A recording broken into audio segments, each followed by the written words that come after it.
Hello friends, welcome to Geeky Bankers. So in this class, we will discuss questions which was asked on 14th of September. ठीक है कि 14th September को जो भी questions पूछे गए थे तो we will discuss few of them. Whatever you have shared with us, तो उसके बेस पे हम लोग डिस्कस करेंगे. आइए. So before starting the class, just a small information for all of you.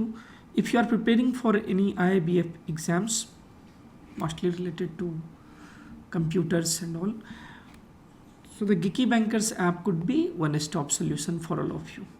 So here what you will get chapter-wise videos, then MCQs, the mock test in form of MCQs and mock test in form of videos.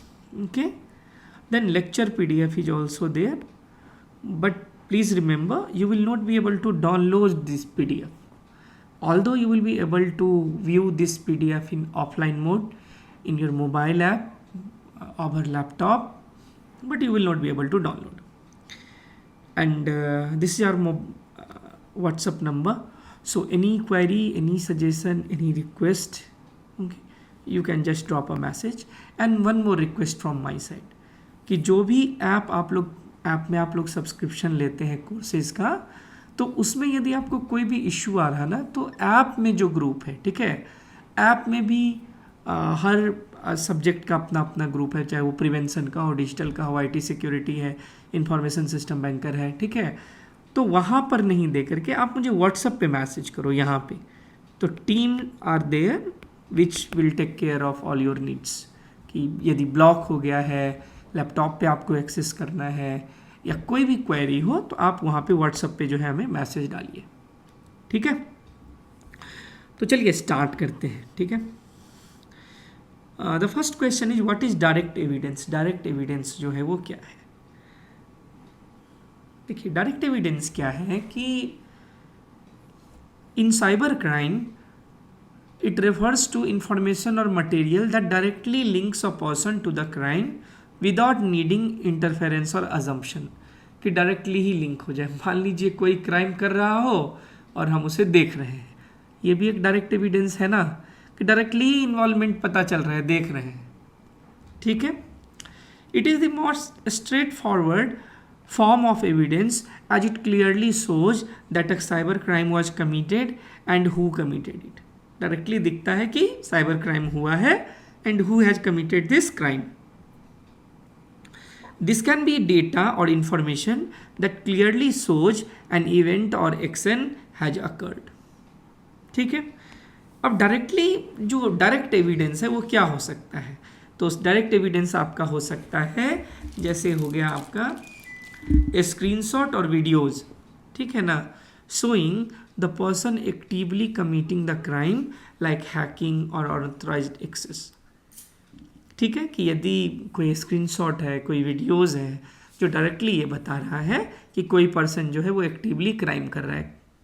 ठीक है, IP address log, मान लीजिए कि कोई अपने system का use करके किसी और सर्वर से कुछ कनेक्ट कर रहा है और वहाँ पर आता है कि ये इस सिस्टम से कनेक्ट करना, तो IP से कनेक्ट किया था. तो यदि IP लॉग मिलता है और क्राइम का यदि वही एग्जैक्ट टाइमिंग है, तो हम इस्टेब्लिश कर सकते हैं और वो डायरेक्ट एविडेंस माना जाएगा कि क्राइम में वो इन्वॉल्वमेंट था उसका. ठीक है, linking a specific device to the crime at the exact time it occurred. ठीक है, इलेक्ट्रॉनिक कम्युनिकेशंस सच एज, जैसे हम लोग बोलते हैं कि email, text message, chat logs. ठीक है, द सस्पेक्ट डिस्कस और कैरीज आउट इलीगल एक्टिविटीज़ है. अब मान लीजिए कि यदि किसी का मर्डर होता है और उसके फ़ोन नंबर पे यदि किसी का मैसेज या कॉल आया रहता है मरने से जस्ट पहले, तो पुलिस उसके पास जाता है ना पूछने के लिए कि क्यों कॉल किए थे तुम उसको. कोई लंबी बात हुई हो किसी के साथ तो बोलता है क्यों तुम गए थे. डायरेक्टली इन्वॉल्वमेंट उसका भी माना जाता है. अनटिल और अनलेस इस्टेब्लिश नहीं होगा तो वो कल्प्रिट नहीं होगा, लेकिन एक सस्पेक्ट के तौर पे तो उसे हम देखते ही हैं. तो यहाँ पर भी क्या है कि यदि कोई इलेक्ट्रॉनिक कम्युनिकेशन मिलता है ठीक है, कि चैट या ईमेल्स के रूप में, टेक्स्ट मैसेज के फॉर्म में, तो हम उसको डायरेक्ट एविडेंस मानेंगे। File transfer that shows the exchange of stolen data between the criminal and the author and the another party. मान लीजिए कोई डेटा लीक हुआ है और वो डेटा का एक पार्ट आपके सिस्टम में पाया जाता है, तो यू आर डायरेक्टली इन्वॉल्व, ठीक है। या आपके सिस्टम का यूज करके किसी और को वो डेटा दिया गया है, जो डेटा चोरी हुआ है, तो you are directly involve in that act. Digital signature, यदि आपका सिग्नेचर यूज हुआ है फ्रॉडुलेंट एक्टिविटी के लिए, तो digital signature is also a direct evidence, ठीक है। तो डायरेक्ट एविडेंस में यही हो गया, स्क्रीनशॉट और वीडियोस हो गए, IP address log, electronic communication, file transfer, digital signature, तो these are the example of direct evidence, ठीक है। In cyber crime investigation direct evidence is crucial because it provides a clear undeniable link between the suspect and the crime without requiring further interpretation, ठीक है। एक और question आया था यहाँ पे कि सर्कमस्टेंशियल एविडेंस क्या है। देखिए, सर्कमस्टेंशियल एविडेंस यदि मैं बोलूँ कि तो ये डायरेक्ट एविडेंस नहीं है, एक इनडायरेक्ट एविडेंस है, ठीक है। देखिए, circumstantial evidence in cyber crime refers to indirect evidence that suggests a person was involved in the crime, but it doesn't directly prove their guilt. Instead, it relies on a series of facts or clues from which a conclusion can be drawn about the person's involvement in the cyber crime. कि direct link तो नहीं मिलता है, लेकिन बहुत सारा clue मिलता है कि ये पर्सन भी इन्वॉल्व रहा है। फॉर एग्जाम्पल मैं बता रहा हूँ कि मान लीजिए कि मुझे एक लैपटॉप असाइन हुआ है बैंक में, ठीक है। तो मान लीजिए जब भी असाइन होता है तो जो ITAM टूल है, ठीक है ना, तो जो हमारा information technology asset management tool है, वहाँ पे भी मान लीजिए एंट्री हुआ, या ठीक है कहीं हुआ नहीं हुआ, बस आप ऐसे समझो कि कल के दिन में यदि उस लैपटॉप का यूज़ करके कुछ क्राइम हो जाता है, तो ऑनरशिप तो मेरे पास है, तो मैं ही पकड़ा जाऊंगा, ठीक है। तो ये क्या हो गया कि मेरा लैपटॉप यदि यूज़ हुआ, यदि मैं हूँ या नहीं हूँ इन्वॉल्व, ठीक है, तो वो एक क्या है कि सर्कमस्टेंशियल एविडेंस होगा वो, चूँकि ऑनरशिप मेरे पास है, ठीक है, तो इसीलिए मैं जो है वो क्या होऊंगा, उस टाइम में पकड़ा जाएगा मुझे, ठीक है। तो सर्कमस्टेंशियल एविडेंस क्या है कि इनडायरेक्ट एविडेंस है। अब क्या है कि device ownership, the fact that a suspect owns a device used to carry out an attack even if they were not caught in that act, जो मैंने अभी एग्जाम्पल दिया था। Similar hacking technique, evidence that a suspect has used similar hacking methods in the past which can link them to the current crime। अब मान लीजिए कि पता चला कि ए नहीं, जनरली जो स्टेट स्पॉन्सर्ड साइबर क्राइम है ना, जैसे अभी इंडिया में हुआ था ना, जो स्मॉल जो कोऑपरेटिव और RRBs हैं उसके ऊपर हुआ था, CH टेक्नोलॉजीज़ है ना, CH टेक्नोलॉजीज़ के ऊपर अभी हुआ था अटैक, सारे पेपर में आप लोग पढ़े होंगे। तो उसमें भी ना रैंसमवेयर का ही फॉर्म था, ठीक है, रैंसमवेयर का था कि जो उनका जो सर्वर जो NPICI से मतलब कनेक्टेड था, तो उसके ऊपर हुआ था। देख रहा था कि स्क्रिप्ट जो है वो एबनॉर्मली बिहेव कर रहा है, ठीक है। फिर जो बिग 5 है इंडिया में, उसके थ्रू ऑडिट हुआ, जो भी हुआ, तो है क्या कि एक पैटर्न को मैच किया जाता है कि ये पैटर्न कौन यूज़ करता है। यदि उस टाइप का कुछ होता है तो हम उसी पर्सन को पकड़ेंगे, उसी पर्सन तो नहीं, उस ग्रुप को या उस कंट्री को कि वहाँ से अटैक आया होगा, ठीक है। डिलीटेड फाइल्स और ब्राउजिंग हिस्ट्री, यदि मान लीजिए कि कोई इन्वॉल्व नहीं भी है क्राइम में, लेकिन वो मान लीजिए जो एविडेंस है उसको वो मिटा रहा है, हटा रहा है, डिलीट कर रहा है, इरेज कर रहा है, तो हम उसको पकड़ेंगे ना कि भाई तुम क्यों कर रहे हो, इसका मतलब तुम्हारा भी इन्वॉल्वमेंट है। तो attempt to erase logs, browser history और data that point towards a suspect's involvement, तो वो भी उससे पकड़ेंगे। एक्सेस टू क्रेडेंशियल, अब मान लीजिए कि एक सिस्टम है एडमिन का, ठीक है, और उसका जो पासवर्ड है वो सिर्फ ए को पता है। कल के दिन में यदि उस सिस्टम से कुछ हो गया तो हम किसको पकड़ेंगे, ए को ही पकड़ेंगे ना, पासवर्ड तो उसी के पास है। हो सकता है कि वो जब दे रहा हो, मतलब इंटर कर रहा है पासवर्ड को, BCD कोई देख लिया और BCD कर लिया, लेकिन है क्योंकि हम ए को पकड़ेंगे, क्योंकि वो उसके तरफ जो है वो पॉइंट आउट कर रहा है। मतलब कि मान लीजिए यदि कोई क्राइम होता है उस सिस्टम से, तो जो पासवर्ड का ऑनर है, जो मशीन का ऑनर है, हम उसको पकड़ेंगे। ठीक है, तो although circumstantial evidence doesn't directly prove guilt, when combined with other evidence it can strengthen a case in cyber crime investigations. ठीक है, नेक्स्ट देखते हैं। नेक्स्ट क्या है, what is back end data. Back end data क्या है? देखिए, back end data क्या है कि it refers to the data stored and processed by back end system which are part of the server side infrastructure. ठीक है, कि server side infrastructure में जो भी सिस्टम्स हैं, सर्वर्स हैं, वो जो डेटा प्रोसेस कर रहे हैं। ठीक है, तो that is back end data. In cyber security, this data is often critical to ensure the system's integrity and security. लेकिन बैकएंड डेटा एग्जैक्टली क्या होता है? देखिए, बैकएंड डेटा क्या है कि जैसे मान लीजिए कि आप बैकएंड में यूज़र क्रेडेंशियल को स्टोर करते हो, ऑल्दो ये तो वो होता है ना, क्या बोलते हैं, इनक्रिप्टेड होता है। फिनेंशियल ट्रांजेक्शन, हेल्थ रिकॉर्ड्स, ठीक है, सिस्टम हेल्थ रिकॉर्ड्स, तो ये सारा डेटा हो गया। Server logs detailing system activities, user access, application errors, क्या क्या एप्लीकेशन में एरर आया, configuration files, encryption keys used for securing communication और ट्रांजेक्शन। जो कन्फिग्रेशन फाइल है ये बहुत इंपॉर्टेंट है। सारे कीज़ वगैरह आप रखते हो ना, जब भी मान लीजिए आप कोई भी एप्लीकेशन है, सारा कन्फिग्रेशन रिलेटेड है ना।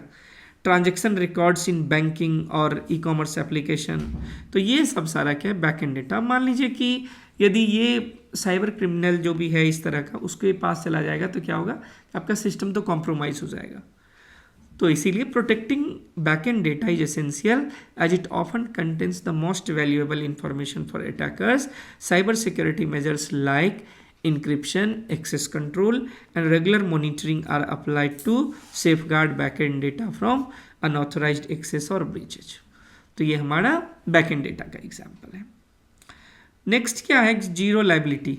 एक बात और बता रहा हूँ, एक टर्म है जीरो लाइबिलिटी और एक टर्म है जीरो डे वल्नरेबिलिटी। ठीक है ना, जीरो डे वल्नरेबिलिटी। अब देखा जाए तो जीरो लाइबिलिटी ना वो साइबर क्राइम का कोई पार्ट नहीं है, ये पार्ट है प्योर बैंकिंग का। लेकिन एक बार देख लेते हैं, दोनों एक साथ आए तो इसको देख लेते हैं। देखिए, जीरो लाइबिलिटी जो है वो साइबर क्राइम से कैसे रिलेटेड है कि मान लीजिए किसी कस्टमर के साथ कोई फ्रॉड हो गया। अभी फ्रॉड और कस्टमर नेग्लिजेंस में थिन लाइन डिफरेंस है ना। अब मान लीजिए कि कोई फिशिंग के थ्रू कोई लिंक दिया कस्टमर को कि भाई इस लिंक से तुम करो, 50 रुपये डालो, कल 500 रुपये हो जाएगा। अब वो लिंक पे क्लिक करता है और मान लीजिए उसका मोबाइल यदि रिमोटली एक्सेस होता है, यदि सिम बाइंडिंग अप्लाई नहीं है तो। ऐसे तो आज के टाइम में सिम बाइंडिंग हर छोटा से छोटा, बड़ा से बड़ा बैंक जो है वो देता है। ठीक है, सिम बाइंडिंग है। और सिम बाइंडिंग के साथ और भी बहुत सारा सिक्योरिटी फीचर्स होता है। जैसे कि मान लीजिए कोई रिमोट ऐप है आपके मोबाइल में, तो आपका जो मोबाइल बैंकिंग ऐप है वो नहीं चलेगा, वो दे देगा कि ये ऐप को अनइंस्टॉल करिए। लोकेशन इनेबल करवाता है, उसके बाद स्क्रीन रिकॉर्ड नहीं करने देगा, और भी बहुत सारी चीज़ें हैं। सिम रहेगा तभी वो करने देगा, जो मेन फीचर है सिम बाइंडिंग का। तो कहने का ये मतलब है मेरा कि कस्टमर नेग्लिजेंस और मैं साइबर क्राइम में अंतर बता रहा था। अब क्या है कि मान लीजिए किसी भी कारण से, चाहे वो साइबर ब्रीच हो या फिर कस्टमर नेग्लिजेंस हो, किसी भी कारण से पैसा उसका मान लीजिए सोया हुआ है और पैसा निकल रहा है उसके मोबाइल से, तो अगले दिन हो जाएगा बैंक में मेरा पैसा निकल गया, बताओ भाई क्यों ऐसा हुआ। तो क्या है कि साइबर फ्रॉड और ब्रीचेज के कारण मेनली नेग्लिजेंस काउंट नहीं होता है इसमें। तो इसके कारण से यदि उसका पैसा चला जाता है, डेबिट हो जाता है, तो कस्टमर पे कितना लायबिलिटी होगा, बैंक पे कितना लायबिलिटी होगा। तो ये जीरो लायबिलिटी की जो बात कर रहा है, ये in context of customers liability बात कर रहा है। तो 2017 में ना एक आरबीआई का सर्कुलर आया था, आप लिखना लिमिटेड लायबिलिटी, आप लिखेंगे ना लिमिटेड लायबिलिटी ऑफ कस्टमर करके तो आ जाएगा। ठीक है, तो जीरो लायबिलिटी मतलब क्या है कि मान लीजिए यदि किसी कस्टमर के साथ साइबर फ्रॉड या ब्रीच होता है और उसका पैसा चला जाता है, तो जो है वो कस्टमर का लायबिलिटी जीरो लायबिलिटी कब होगा, ठीक है, और बैंक का लायबिलिटी कितना होगा। तो एक बार हम लोग पहले देख लेते हैं। जीरो लायबिलिटी अप्लाइज टू, मैं इसके बाद आरबीआई वाला भी दिखाऊंगा सर्कुलर। देखिए, credit and debit card users who report fraud who report fraud promptly are not liable for the losses resulting from unauthorized transactions. Some digital payment system and online banking platform offer zero liability policies to encourage customer confidence in using their services. क्योंकि मान लीजिए customer बोलेगा ना कि हम तुम्हारा phone use कर रहे थे, मतलब फ़ोन बोलते हैं मोबाइल बैंकिंग ऐप, उससे मेरा चला गया तो बैंक लाइबल है। लेकिन बहुत सारे केसेज में क्या ना कस्टमर का नेग्लिजेंसी होता है। अब मान लीजिए कि मैं अपना मोबाइल बैंकिंग में सिम बाइंडिंग किया हुआ है, सब सिक्योरिटी फीचर मैं लिया हुआ हूँ, उसके बाद मैं आपको अपना मोबाइल दे देता हूँ, अपना यूज़र आईडी, पासवर्ड, OTP सब दे देता हूँ, आप ट्रांजेक्शन कर लेते हो, क्या मैं बोलूँगा साइबर फ्रॉड हुआ है? कभी नहीं ऐसा होगा। साइबर फ्रॉड तब है, मोटा मोटी समझने के लिए, कि जब बैंक का जो नेटवर्क है, ठीक है, बैंक का जो सर्वर है मान लीजिए वो कॉम्प्रोमाइज़ हो गया, वहाँ से डेटा जो है वो ये हो गया। अब मान लीजिए जो हमारा जो एंड पॉइंट्स हैं, एंड पॉइंट्स मतलब जो आप मान लीजिए ब्रांचेज में जो सिस्टम्स हैं, एंड पॉइंट्स हैं वो, ठीक है, अब वो कॉम्प्रोमाइज़ हो गया, मतलब वो हुआ। लेकिन मान लीजिए अपने आप से ही हम सिस्टम में जो है कोई लिंक क्लिक करते हैं और किसी को अपना क्रेडेंशियल बताते हैं, तो वो ये नहीं है, वो कस्टमर नेग्लिजेंस है। तो मान लीजिए साइबर फ्रॉड यदि होता है, ठीक है, तो उस टाइम में क्या होगा, देखिए पहले इसको आगे बढ़ाते हैं। तो क्या है कि ये देखिए उसमें 2 टेबल दिया हुआ था कि यदि 3 दिन में विदिन 3 डेज वो बता देता है तो कस्टमर्स का लाइबिलिटी 0 हो जाता है, ठीक है, विदिन 3 डेज यदि वो साइबर के बारे में बता देगा। आजकल तो तुरंत बताने आता है, और वो जो साइबर थाना है तो वहाँ पे EFIR कर दिया, कॉपी लेके आ गया। अब आप उसका जो है वो ये होता है ना फ्रॉड चार्ज बैक करते हैं ना हम लोग NPCI पोर्टल पे हर सर्विस का, तो फ्रॉड चार्ज बैक करने के लिए आपको जो है वो FIR का EFIR का कॉपी तो चाहिए ही चाहिए, ठीक है। तो विदिन 3 डेज में क्या होगा कि 0 लाइबिलिटी कस्टमर का होगा। यदि 4 से 7 दिन के बीच में वो आता है तो टेबल 1 के अकॉर्डिंग, तो टेबल 1 भी एक बार देख लेते हैं कि 4 से 7 दिन के बीच में आएगा तो क्या होगा। तो 4 to 7 डेज में क्या है कि BSBD अकाउंट में कस्टमर्स का लाइबिलिटी इतना है, इसमें इतना, इसमें इतना। लेकिन इसको थोड़ा समझिए, क्या है कि मान लीजिए कि एक कस्टमर का 1 लाख का फ्रॉड हो गया, ठीक है ना, 1 लाख का साइबर फ्रॉड हो गया, और वो BSPDA वाला अकाउंट था, BSPD नहीं, एक SB अकाउंट था। चलिए तीनों में देखते हैं, BSBD रहे या SB रहे तो क्या होगा। अब BSBDA यदि है तो 4 से 7 दिन के बीच में मान लीजिए वो आया, 5वां दिन वो आ गया बैंक। 5वां दिन में क्या है कि टेबल 1 के अनुसार है, तो 5वां दिन वो आ गया बैंक, तो BSBDA अकाउंट के टर्म में क्या होगा, कस्टमर का लाइबिलिटी 5000 का ही रहेगा। क्या है कि ट्रांजैक्शन अमाउंट और ये जो अमाउंट दिया हुआ है, रुकिए कलर चेंज कर लेते हैं, ये अमाउंट और ट्रांजैक्शन अमाउंट में जो लोअर होगा कस्टमर उतना ही लाइबल होगा। तो 5000 कस्टमर का लाइबिलिटी, 95 के बैंक का लाइबिलिटी। इसी केस में SB के केस में क्या हो जाएगा कि 10,000 का लाइबल होगा कस्टमर और 90,000 के लिए कौन हो जाएगा, 90,000 के लिए बैंक हो जाएगा। All other current cash credit है, ठीक है, विथ लिमिट ऑफ 5 लाख, तो 25,000 का हो जाएगा कस्टमर, और रेस्ट अमाउंट जो भी होगा 1 लाख था मान लीजिए, तो 75 के का हो गया बैंक। तो ये है। लेकिन इसमें एक तीसरा पॉइंट भी है, देखिए क्या है कि बियॉन्ड 7 वर्किंग डेज, यदि 7 दिन के बाद कस्टमर करता है तो बैंक बोर्ड अप्रूव्ड पॉलिसी होता है। जनरली यदि आप बैंक का अप्रूव्ड पॉलिसी देखेंगे बैंक्स में, तो वो क्या है कि वो लोग 0 कर लेते हैं कि बैंक का लाइबिलिटी 0 है, ठीक है, वो 0 लाइबिलिटी पे रखते हैं इसको, ठीक है, हर बैंक का अलग अलग है। तो 0 लाइबिलिटी समझ में आ गया कि यदि कस्टमर के साथ फ्रॉड होगा तो कस्टमर यदि 3 दिन के अंदर में कॉल करता है तो उसका लाइबिलिटी 0 होगा, ठीक है। तो कस्टमर लाइबिलिटी मतलब फ्रॉड के केस में सारा का सारा बैंक के ऊपर डाल देगा, ठीक है, ये समझ में आ गया। आइए नेक्स्ट चलते हैं। व्हाट इज 0 डे वल्नरेबिलिटी, ये तो काफ़ी फेमस वल्नरेबिलिटी है, तो आप सबको पता होगा कि ये क्या है। देखिए 0 डे वल्नरेबिलिटी क्या है, यदि इसको एकदम सिंपल वर्ड में बोले कि पहली बार जब कभी आपको वल्नरेबिलिटी पता चलता है, फर्स्ट टाइम जब आपको वल्नरेबिलिटी पता चलता है, ठीक है, फर्स्ट टाइम जिसका पैच अवेलेबल नहीं है, अभी अभी पता चला है कि ये इशू है, तो दैट इज 0 डे वल्नरेबिलिटी। अब इसको थोड़ा सा अच्छे से देखिए। In cyber crime refers to a security flaw in software, hardware or firmware that is unknown to the vendor or developer since it is undiscovered by the manufacturer. No patch or fix is available to address the vulnerability, making it highly dangerous. Cyber criminals exploit this weakness before the vendor becomes aware and releases a solution. Hence the term 0 day, meaning there are 0 days of warning before an attack occurs. This is 0 day vulnerability. 0 day vulnerabilities are particularly dangerous because, क्यों है dangerous? Attackers can exploit them before the software vendor is aware of or has patched the flaw. जब तक patch provide नहीं किया है. Cyber criminals और nation state actor, वही state sponsored cyber criminal जो होते हैं, ईरान, चाइना, ये सब लोग, might use 0 day vulnerability to perform targeted attacks. कुछ रिलीज हुआ, उसको फ्लॉ पहले से पता है तो तुरंत अटैक करेगा ना.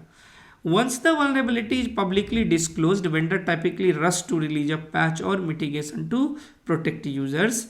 An example could be previously unknown bugs in an operating system or web browser that hackers exploit to gain unauthorized access to system. Detecting and addressing 0 day vulnerabilities is critical for protecting against sophisticated attacks. Cyber security measures including proactive threat hunting and the use of intrusion detection system are developed to detect unusual behavior that may indicate a 0 day exploit. मतलब उसको exploit करे उससे पहले आप पकड़ लो उसको, ये हो जाएगा डिटेक्शन का part, proactive approach.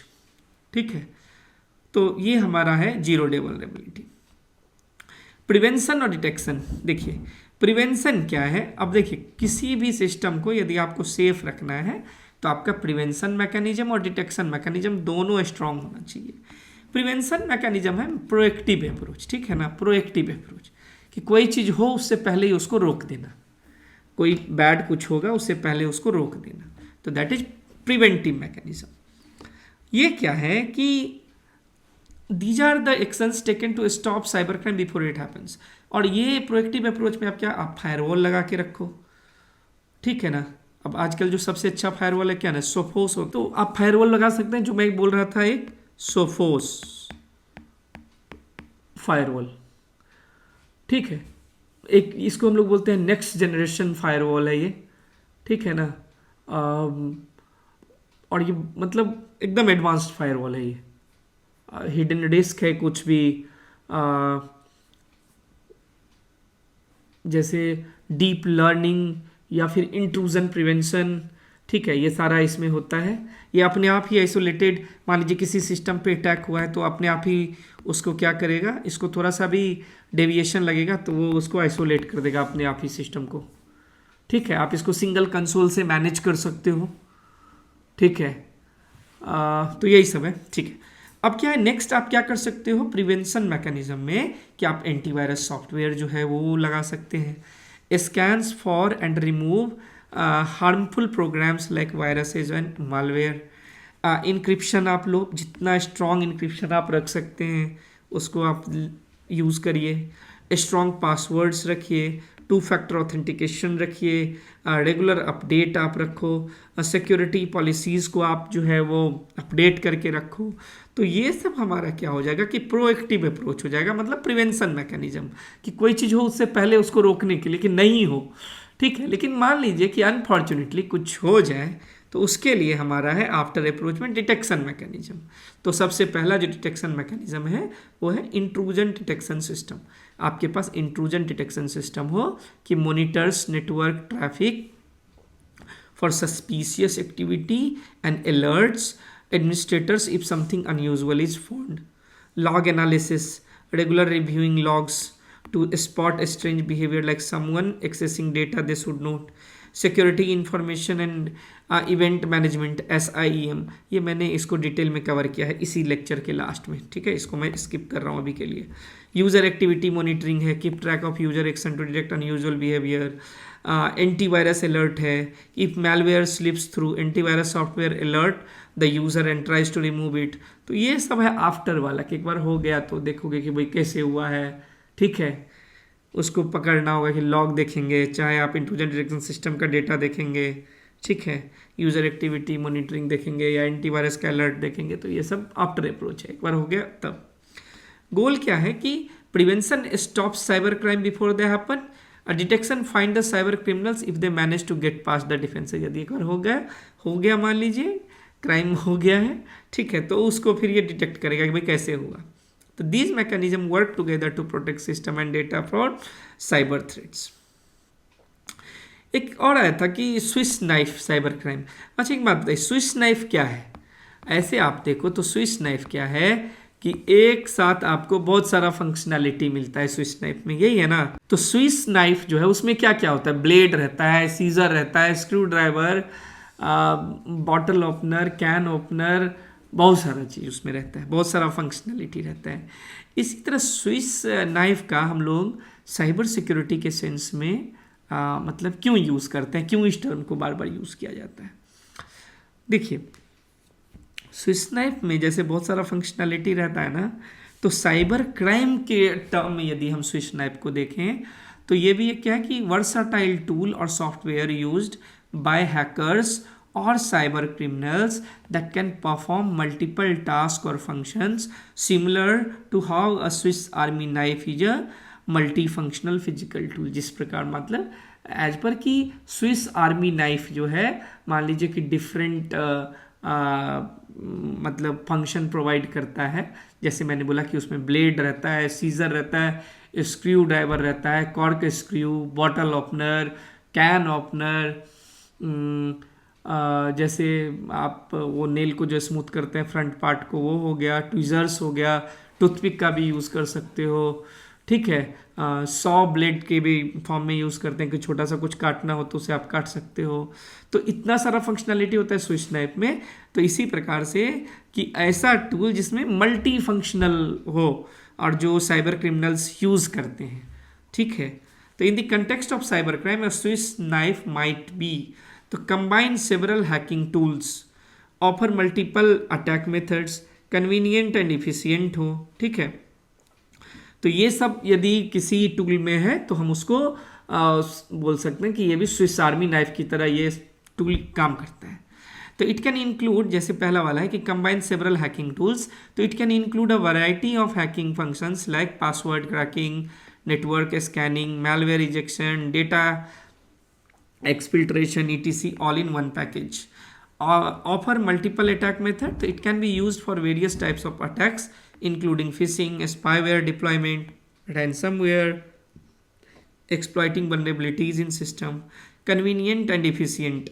Just like the real Swiss Army knife, it provides convenience and efficiency for cyber criminals by having multiple hacking capabilities in a single tool। ठीक है। अब देखिए एक वेल नोन एग्जाम्पल जो इसका है ना, ये है मेटा एक्सप्लॉइट। ठीक है, मेटा एक्सप्लॉइट मतलब जैसे स्विस आर्मी नाइफ मतलब गुड वे में हम लोग यूज़ करते हैं, तो मेटा एक्सप्लॉइट जो है ये क्राइम जो क्रिमिनल होते हैं वो साइबर क्रिमिनल वो लोग यूज़ करते हैं। थोड़ा सा उसके बारे में पढ़ते हैं। देखिए मेटा एक्सप्लॉइट क्या है कि it is a popular cyber security tool used for security professionals and hackers to find and exploit vulnerabilities in computer system. It helps in testing the security of systems and identifying weakness that could be exploited by attackers। सबसे है penetration testing tool। Metasploit is mainly used for penetration testing, ethical hacking, where security experts try to break into system to identify flaws and fix them before real attackers do। ठीक, ethical hacking हो गया। Exploit and payloads, it contains a library of exploit and payloads। Exploit मतलब क्या, method to break into the system. Payloads मतलब action taken after breaking in, like opening a backdoor. Payloads मतलब कि एक बार जब system में आप एंट्री कर गए तो जो भी करना हो उसके लिए जो भी डेटा होगा पेलोड्स में जाएगा वो। Automation, it automates many steps of hacking, making it easier for security teams to test the vulnerability of a system। User friendly interface है इसका मेटास्प्लॉइट का। Learning tools for security, it's also used by people learning cyber security to practice exploiting systems in a controlled environment। जैसे ethical hacking सीखने के लिए करते हैं ना, उसका आप अच्छे फॉर्म में यूज़ करो या बैड फॉर्म में यूज़ करो। नेक्स्ट हमारा क्या है कि सेक्शन 66 से रिलेटेड इस बार भी पूछा था, और मैंने इससे पहले जो मास्टर क्लास लिया था ना उसमें तो मैं उसी दिन एग्ज़ाम मतलब ये लिया था, मैं देखता हूँ कि एग्ज़ाम से पहले, इस बार जो हमारा एग्ज़ाम है अभी 28 को है ना आप लोगों का एग्ज़ाम, तो मैं देखता हूँ कि उससे पहले यदि हो पाएगा ना तो एक क्लास में ना हम लोग सिर्फ सेक्शंस को डिस्कस करेंगे, ओनली सेक्शंस। वैसे आपको जो हमारा पेड कोर्स है वहाँ पे है, पहले से हमने इसको कवर किया हुआ है, ठीक है। तो सेक्शन 66 क्या बोलता है आईटी एक्ट का, कि related to hacking, data theft और unauthorised access among others. Mainly क्या है कि इसमें पीनल एक्शन के बारे में पूछा जाता है कि सेक्शन 66 में यदि कोई गिल्टी होता है तो उस पर क्या क्या लगेगा। तो देखिए, इम्प्रिजनमेंट जो होगा, जेल जो जाएगा वो 3 साल के लिए जाएगा, और फाइन जो होगा वो 5 लाख तक के लिए होगा। हो सकता है दोनों हो जाए, फाइन भी हो जाए और इम्प्रिजनमेंट भी हो जाए, ठीक है। Example, a hacker illegally accessing sensitive customer information, altering or deleting data, or distributing malware to damage system can be prosecuted under this section। तो ये बताया कि ये एक्ट यदि वो करता है तो उसे सेक्शन 66 के अंदर गिल्टी हम लोग बना सकते हैं, ठीक है। तो 66 में क्या है, 3 साल तक जेल और 5 लाख रुपया। नेक्स्ट क्या है, अच्छा नेक्स्ट जो है ना ये SIM, ये आपके एग्जाम में पिछले बार नहीं आया था, ये मैं आप लोगों के लिए ऐसे ही बता रहा हूँ, ठीक है ना, क्योंकि ये इंपॉर्टेंट है। देखिए सीम क्या है, this is security information and event management. आजकल जो भी बैंक्स हैं जितने भी, चाहे वो ग्रामीण बैंक्स भी हैं, वहाँ भी जो है ये डिप्लॉयड है सीम सॉल्यूशन। ये जनरली क्या करता है कि वेरियस सोर्सेज से, नेटवर्क डिवाइसेज हो गया, सर्वर, फायरवॉल, आपका intrusion detection system, antivirus solution, तो सभी से ये डेटा खींच करके मतलब डेटा रीड करता है, रियल टाइम में ये आपको अलर्ट्स प्रोवाइड करेगा, रियल टाइम अलर्ट्स प्रोवाइड करेगा, ठीक है। रियल टाइम अलर्ट्स प्रोवाइड करेगा कि कहीं पे कुछ डेविएशन है, चाहे वो आपके नेटवर्क में हो या इंट्रूजन डिटेक्शन सिस्टम को पता चले, सर्वर में कुछ हो रहा, फायरवॉल में कुछ हो रहा, नेटवर्क में कुछ अलग से दिख रहा है, तो क्या है कि वो आपको अलर्ट देता है। This data can include logs, events and alert generated by this system. Benefit of SIM क्या है, सिक्योरिटी इंफॉर्मेशन, ठीक है। SI दो वर्ड से बना है ये, SI और EM। तो SI for security information, EM for event management. SIM मतलब security information and event management is a comprehensive approach to managing and analyzing security event data in real time. It combines the capability of security information management and security event management, security information management and security event management into unified solution. SIM solution helps organization proactively detect and respond to security threats, comply with regulations, and streamline security operations. By collecting and correlating data from diverse sources, SIM solution provide organizations with holistic view of their security landscape, enabling effective threat detection and incident response. तो generally क्या है कि SIM आपको different sources को integrate करके आपको जो है अलर्ट प्रोवाइड करता है कहीं पे भी कुछ इशू होता है तो। और ये सॉल्यूशन आज के टाइम में सारे बैंक्स ने इम्प्लीमेंट किया हुआ, छोटे बैंक्स भी इसको इम्प्लीमेंट कर रहे हैं धीरे धीरे। एक और टर्म है डैम। डैम क्या है कि यह है data activity monitoring, database activity monitoring. ये क्या है, तो database activity monitoring is a security tool use to track and monitor all actions in database. कि डेटाबेस में जो भी एक्शंस हो रहा है उसको ट्रैक करना, मॉनिटर करना इस टूल का मेन काम है। It helps protect sensitive data and ensure that no unauthorized access or suspicious activities happen within database। और क्या क्या होता है ये यहाँ पे है। तो सबसे पहले कि मॉनिटरिंग डेटाबेस एक्टिविटी, तो DAM watches and records everything happening in the database, like who accessed it, what data was viewed और changed and when these actions occurred, ठीक।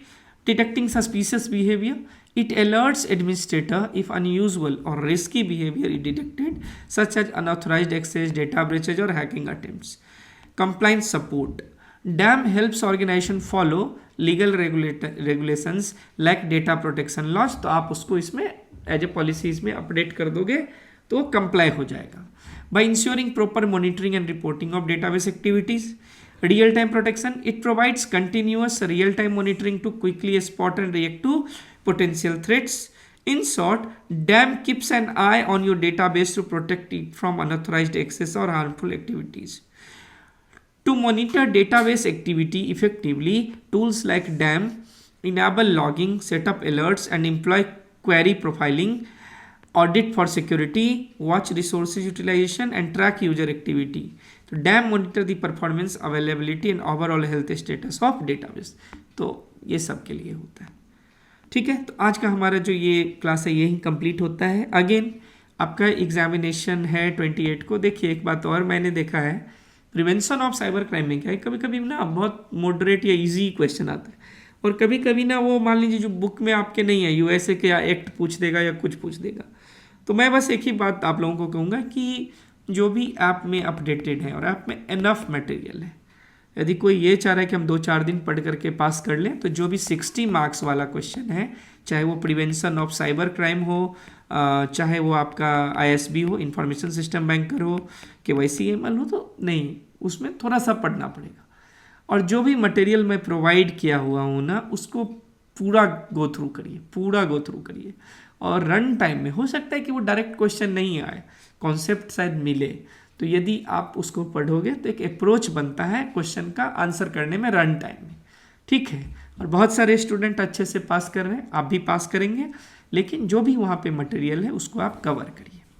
ठीक है, और कुछ भी आपका यदि है, आपको कुछ भी पूछना है, हमें बताना है, तो you can use this number. ठीक है, 7061953535. ठीक है, तो थैंक्स फॉर वॉचिंग. ठीक है, थैंक यू.